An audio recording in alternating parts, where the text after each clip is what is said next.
دلربا مہکی مہکی یہ کون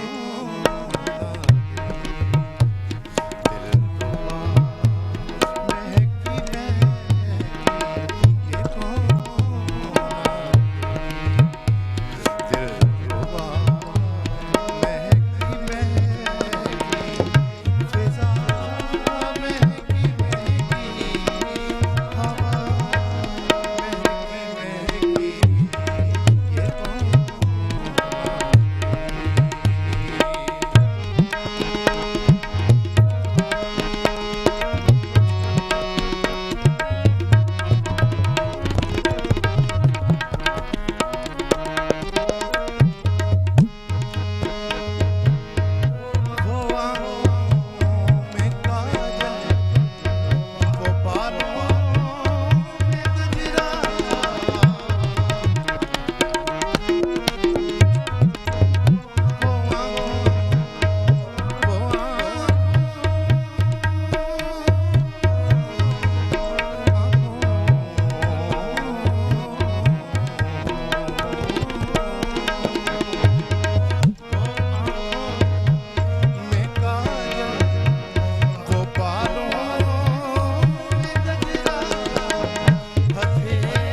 سویرے سویرے میرے گھر پہ آئی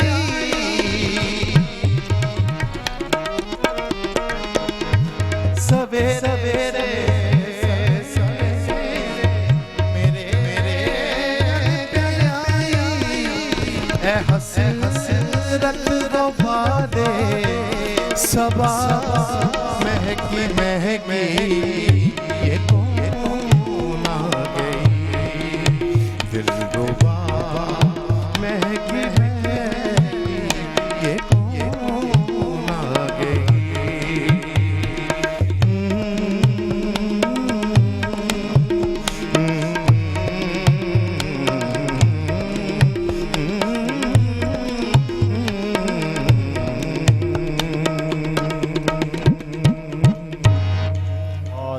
بہت اچھے میرے خادم صاحب، ہم نے لگتا ہے تعریف کم کی تھی آپ کی، کلام زیادہ اچھا انہوں نے پیش کیا، اچھا آواز بھی بہت واہ واہ۔ تو یاسمین صاحبہ، میں چونکہ آپ نے ابھی خادم حسین نے خوبصورت کلام پیش کیا اور انہوں نے یہ تو نہیں بتایا کہ کس شاعر کا تھا، لیکن مجموعی طور پر ہمارا سارے جو توجہ تھی وہ ان کی آواز کی جانب تھی اور بہت خوبصورت انداز سے انہوں نے پیش کیا، اور جو ان کے ساتھ سنگت پر ہیں انہوں نے بھی خوب سنگت نبھائی۔